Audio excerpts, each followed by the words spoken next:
कार्तिक मास के कृष्ण पक्ष की चतुर्थी तिथि को करवा चौथ व्रत किया जाता है।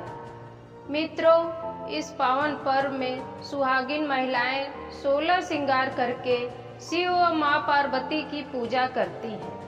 इसके साथ इन कथाओं का पाठ करने या सुनने से व्रत पूर्ण माना जाता है। आइए मित्रों, चलते हैं करवा चौथ व्रत की एक कथा पे।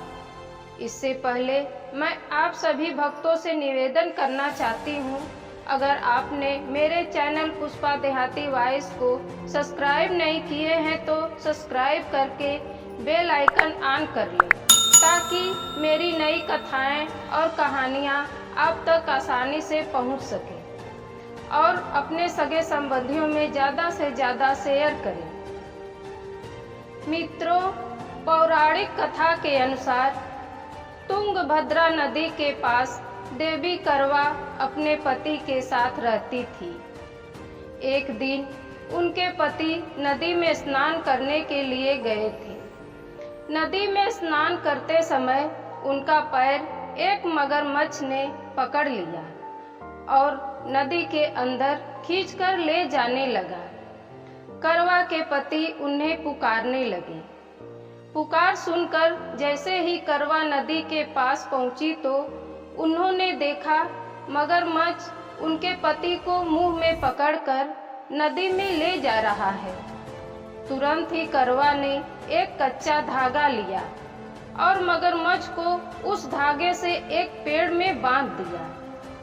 करवा का सतीत्व इतना मजबूत था कि कच्चा धागा टस से मस नहीं हुआ। अब हालत ऐसी थी कि मगरमच्छ और करवा के पति दोनों के ही प्राण संकट में थे। फिर करवा ने यमराज को पुकारा। करवा ने यमराज की प्रार्थना की और बोली, आप इस मगरमच्छ को मृत्यु दंड दीजिए और मेरे पति को जीवन दान। लेकिन यमराज ने मना कर दिया और बोले, इस मगरमच्छ की काफी आयु अभी बाकी है और तुम्हारे पति की आयु समाप्त हो गई है।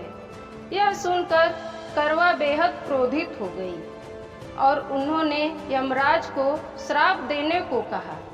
उनके श्राप के डर से यमराज ने तुरंत ही मगरमच्छ को यमलोक भेज दिया, साथ ही करवा के पति को जीवन दान दे दिया।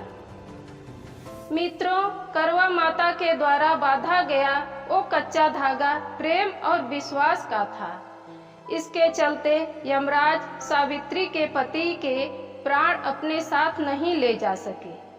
यही कारण है महिलाएं करवा व्रत करके करवा माता से प्रार्थना करती हैं, हे करवा माता, जैसे आपने अपने पति को मृत्यु के मुंह से वापस निकाल लिया था, उसी तरह मेरे सुहाग की रक्षा करना।